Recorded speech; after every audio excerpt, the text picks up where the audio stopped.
ಹಿಂದೆಲ್ಲ ಬಹುತೇಕ ಮನೆಗಳ ಮುಂದೆ ಕಾಯಂ ಆಗಿರ್ತಿದ್ದ ಈ ಹತ್ತಿ ಮರಗಳು ಈಗ ವಿರಳ ಅಂದರೆ ಅತಿ ವಿರಳವಾಗಿಬಿಟ್ಟಿವೆ. ಈ ಹತ್ತಿಯನ್ನು ಮರ ಹತ್ತಿ, ಜಡೆ ಹತ್ತಿ, ಗೊಂಬಿ ಹತ್ತಿ ಎಂಬ ಹೆಸರುಗಳಿಂದ ಕರೀತಾರೆ. ಹಿಂದೆಲ್ಲ ಮನೆಗಳ ಮುಂದೆ ಈ ಮರ ಹತ್ತಿ ಯಾಕೆ ಕಾಯಂ ಆಗಿರ್ತಿತ್ತಪ್ಪ ಅಂದರೆ, ಆಗ ಅಂದರೆ ಬಹುಕಾಲದ ಹಿಂದೆ ವಿದ್ಯುತ್ ಇರಲಿಲ್ಲ. ಆಗ ಮನೆಯಲ್ಲಿ ದೀಪವೇ ಬೆಳಕಿಗೆ ಪ್ರಧಾನವಾಗಿರ್ತಿತ್ತು. ಅದರಲ್ಲೂ ಕೂಡ ಆಗ ಸೀಮೆಣ್ಣೆ ಕೂಡ ಇರಲಿಲ್ಲ, ಅಥವಾ ಪೆಟ್ರೋಲ್, ಡೀಸೆಲ್ ಈ ರೀತಿಯ ಏನು ಆಧುನಿಕವಾದಂತಹ ತೈಲಗಳು ಇರಲಿಲ್ಲ. ಇದರ ಬದಲಾಗಿ ಹೊಂಗೆ ಎಣ್ಣೆ, ಬೇವಿನ ಎಣ್ಣೆ, ಇಪ್ಪೆ ಎಣ್ಣೆ ಈ ರೀತಿಯ ಎಣ್ಣೆಯನ್ನು ಬಳಸಿ ಮನೆಯಲ್ಲಿ ಈ ದೀಪವನ್ನು ಉರಿಸ್ತಾಯಿದ್ರು. ಈ ದೀಪಕ್ಕೆ ಇದೇ ಹರಳೆ ಅಥವಾ ಇದೇ ಹತ್ತಿಯನ್ನು ಬಳಸ್ತಾ ಇದ್ರು. ಯಾಕೆಂದರೆ ಈ ಹತ್ತಿ ಈಗ ಏನು ಮಾಡ್ರನ್ ಬಿ ಟಿ ಹತ್ತಿ ಬಂದಿದೆಯಲ್ಲ, ಅದಕ್ಕಿಂತ ಹೆಚ್ಚು ಸದೃಢವಾಗಿ ಮತ್ತು ಈ ಯಾವುದೇ ರೀತಿ ಕೆಡದಂಗೆ ಉರಿತಾ ಇತ್ತು. ಹೀಗಾಗಿ ಪ್ರತಿಯೊಂದು ಮನೆಯಲ್ಲೂ ಕೂಡ ಆಗ ಹಿಂದೆ ಈ ಮರಹತ್ತಿ ಗಿಡವನ್ನು, ಮರಹತ್ತಿ ಮರವನ್ನು ಬೆಳೆಸ್ತಾ ಇದ್ರು. ಈ ಆಧುನಿಕ ಕಾಲದಲ್ಲಿ ಬಹುತೇಕ ಎಲ್ಲರ ಮನೆಗಳಲ್ಲೂ ಕೂಡ ವಿದ್ಯುತ್ ದೀಪಗಳಿದ್ದಾವೆ.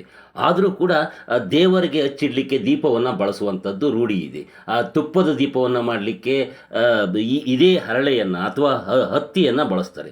ಆದರೆ ಅದು ಈಗಿನ ಬೀಟಿ ಹತ್ತಿ. ಈ ಬೀಟಿ ಹತ್ತಿನಲ್ಲಿ ಲೈನಾನಿ ಈ ಮಿಕ್ಸ್ ಆಗಿರೋದ್ರಿಂದ ಅದು ಸರಿಯಾಗಿ ಉರಿಯೋದಿಲ್ಲ, ಬೇಗ ಕೆಟ್ಟೋಗ್ತದೆ ಅಂತ ಹೇಳ್ತಾರೆ. ಆದರೆ ಹಿಂದೆ ಇದು ಏನು ಮರಹತ್ತಿ ಅಥವಾ ಜಡೆ ಹತ್ತಿ ಇತ್ತಲ್ಲ, ಇದನ್ನು ಮನೆ ಮುಂದೆ ಬೆಳೆಸಿ ಇದರಿಂದ ಬತ್ತಿಯನ್ನು ವಸ್ತು ದೀಪವನ್ನು ಹಚ್ಚಿದರೆ ನಿರಂತರವಾಗಿ ಎಣ್ಣೆ ಮುಗಿಯುವವರೆಗೂ ಕೂಡ ಉರಿತಾನೇ ಇರ್ತಿತ್ತು. ಹಿಂದಿನ ಕಾಲದಲ್ಲಿ ಈ ಮರಹತ್ತಿ ಬಹುತೇಕ ಎಲ್ಲರ ಮನೆಯ ಮುಂದೆ ಇದ್ದರೂ ಕೂಡ, ಅಂದರೆ ಒಂದು ವರ್ಷಕ್ಕೆ ಕ್ವಿಂಟಾಲ್ ಗಟ್ಟಲೆ ಹತ್ತಿಯನ್ನು ಇದು ಬಿಟ್ಟರೂ ಕೂಡ ಅದನ್ನು ಯಾರೂ ಮಾರಾಟ ಮಾಡ್ತಾ ಇರಲಿಲ್ಲ. ಯಾಕೆಂದರೆ ಈ ಹತ್ತಿ ಬಟ್ಟೆಗೆ ಹೋಗ್ತಾ ಇರಲಿಲ್ಲ, ಬದಲಾಗಿ ಈ ಎಣ್ಣೆ ದೀಪವನ್ನು ಹಚ್ಚಲಿಕ್ಕೆ, ಬತ್ತಿಯನ್ನು ಒಸಲಿಕ್ಕೆ ಬಳಸ್ತಾ ಇದ್ರು. ಹಾಗೆ ಗೆಜ್ಜೆ ವಸ್ತ್ರ ಅಥವಾ ಗೆಜ್ಜೆ ಬತ್ತಿಯನ್ನು ಮಾಡಲಿಕ್ಕೆ ಇದನ್ನು ಬಳಸ್ತಾ ಇದ್ರು. ಮತ್ತು ಇನ್ನೂ ಒಂದು ವಿಶೇಷ ಏನಪ್ಪ ಅಂದರೆ, ಇದು ಈ ಒಂದು ಮರ ಮನೆಯ ಮುಂದೆ ಇದೆ ಅಂದರೆ ಸುಮಾರು ಒಂದು ವರ್ಷಕ್ಕೆ ಅಥವಾ ಒಂದೂವರೆ 2 ವರ್ಷಕ್ಕೆ ಕ್ವಿಂಟಾಲ್ ಗಟ್ಟಲೆ ಇದು ಹತ್ತಿಯನ್ನು ಬಿಡ್ತದೆ. ಆ ಹತ್ತಿಯನ್ನು ಹಾಸಿಗೆ ಮಾಡಲಿಕ್ಕೆ ಬಳಸ್ತಾ ಇದ್ರು. ಅಂದರೆ ಈಗಿನ ಹಾಸಿಗೆಗಳು ಬೇರೆ ಬೇರೆ ಸ್ಪಂಜ್ಗಳು ಬಂದುಬಿಟ್ಟವೆ, ಬೇರೆ ಎಲ್ಲ ಪ್ಲಾಸ್ಟಿಕ್ಕು ಎಲ್ಲ ರೀತಿಯ ಅಥವಾ ತೆಂಗಿನ ನಾರಿನಿಂದ ಬಂದಿದ್ದಾವೆ. ಆದರೆ ಹಿಂದೆ ಈ ಹತ್ತಿಯನ್ನೇ ಬಳಸಿ ಏನು ಊರೂರ ಮೇಲೆ ಬರ್ತಾ ಇದ್ರಲ್ಲ ಪಿಂಜಾರು, ಅವರು ಹಾಸಿಗೆಯನ್ನು ಮಾಡಿಕೊಡ್ತಾಯಿದ್ರು. ಅದಕ್ಕೋಸ್ಕರ ಇದು ವರ್ಷಾನುಗಟ್ಟಲೆ ಈ ಹತ್ತಿಯನ್ನು ಸಂಗ್ರಹಿಸಿಟ್ಕೊಂಡು ಅದರಿಂದ ಹಾಸಿಗೆಯನ್ನು ತಯಾರಿಸ್ತಿದ್ರು. ಆ ಹಾಸಿಗೆ ಮೇಲೆ ಮಲಗಿದರೆ ಯಾವುದೇ ರೀತಿಯ ರೋಗ ರುಜಿನಗಳು ಬರಲ್ಲ ಎಂಬುವ ನಂಬಿಕೆ ಕೂಡ ಇತ್ತು.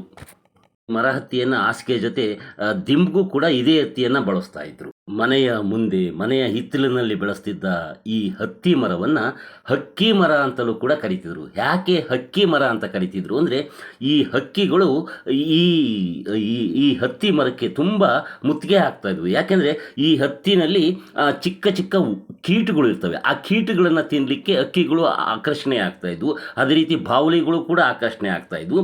ಮತ್ತು ಈ ಹತ್ತಿಯನ್ನು ಕಿತ್ಕೊಂಡೋಗಿ ಗೂಡನ್ನು ಕಟ್ಟಲಿಕ್ಕೆ ಹಕ್ಕಿಗಳು ಬಳಸ್ಕೊಳ್ತಾ ಇದ್ವು.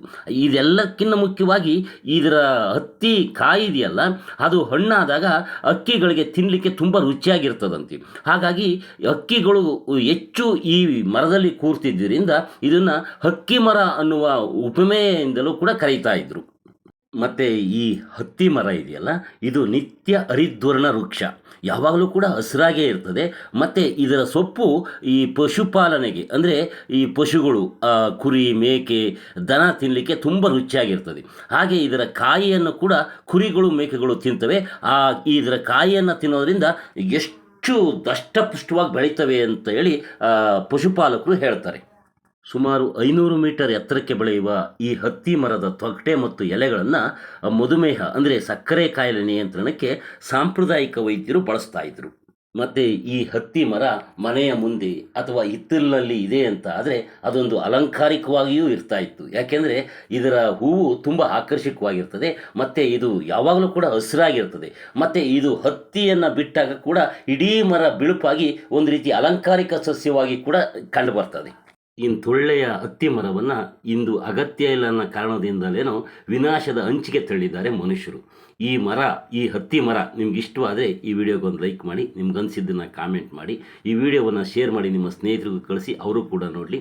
ಎಲ್ಲಕ್ಕಿಂತ ಮುಖ್ಯವಾಗಿ ನೀವು ನೋಡುತ್ತಿರುವ ಈ ನೇಟಿವ್ ನೆಸ್ಟ್ ಯೂಟ್ಯೂಬ್ ಚಾನಲ್ಗೆ ಸಬ್ಸ್ಕ್ರೈಬ್ ಮಾಡ್ಕೊಳ್ಳಿ. ಎಲ್ಲರಿಗೂ ನಮಸ್ತೆ ನಮಸ್ತೆ ನಮಸ್ತೆ.